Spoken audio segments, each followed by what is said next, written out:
Bien-aimés dans le Seigneur, peuple de Dieu, mes chers amis, bonjour et bienvenue à la révélation divine de ce matin. Révélation divine qui aura pour titre « C'est Dieu qui dirige nos pas ». C'est Dieu qui dirige nos pas. Je vous invite, mes chers amis, à lire avec moi dans Proverbes chapitre 16 au verset 9. Voici ce qui est écrit.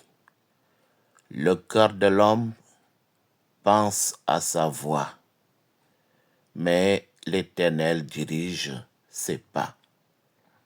Parole du Seigneur. Bien-aimés, peuple de Dieu, mes chers frères et sœurs en Christ, une fois de plus, bonjour. Et que la paix du Seigneur qui surpasse l'intelligence des hommes reste et demeure en chacun de vous et en nous tous, dès à présent, demain et pour les siècles des siècles. Amen. Pour vous servir, ce matin, je suis le pasteur Francky Evinondois. Mes chers amis, lorsque nous parcourons de bout en bout ce verset,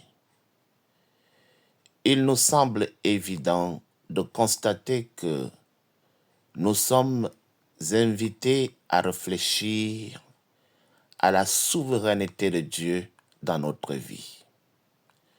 Nous avons souvent des plans, comme tout le monde, nous avons des projets, mais nous pensons savoir ce qui est mieux pour nous.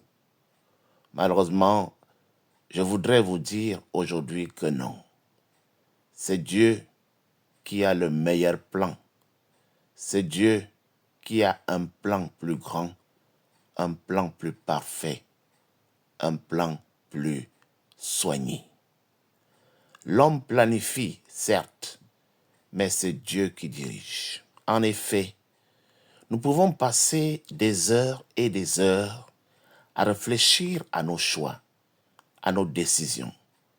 Mais en fin de compte, c'est Dieu qui est en contrôle.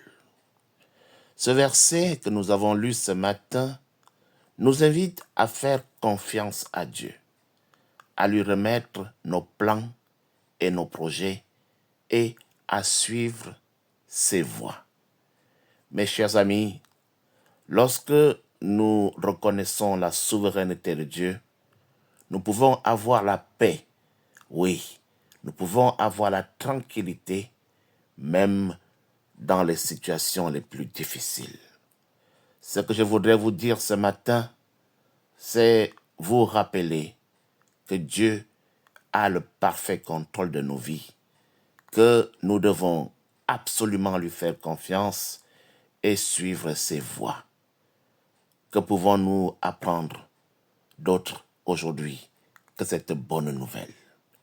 Prions ensemble. Seigneur, nous te remercions pour ta souveraineté et ta direction dans nos vies.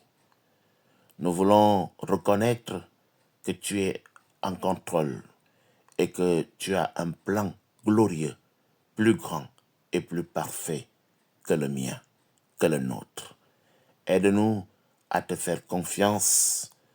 Aide-nous à suivre tes voies, même lorsque nous ne comprenons rien. Donne-nous la paix, donne-nous la tranquillité et aide-nous à te glorifier en tout temps, en tout lieu et en toutes circonstances. Amen. Bien-aimés dans le Seigneur, peuple de Dieu, voilà donc la révélation divine de ce matin. Au revoir et à demain pour une nouvelle révélation divine.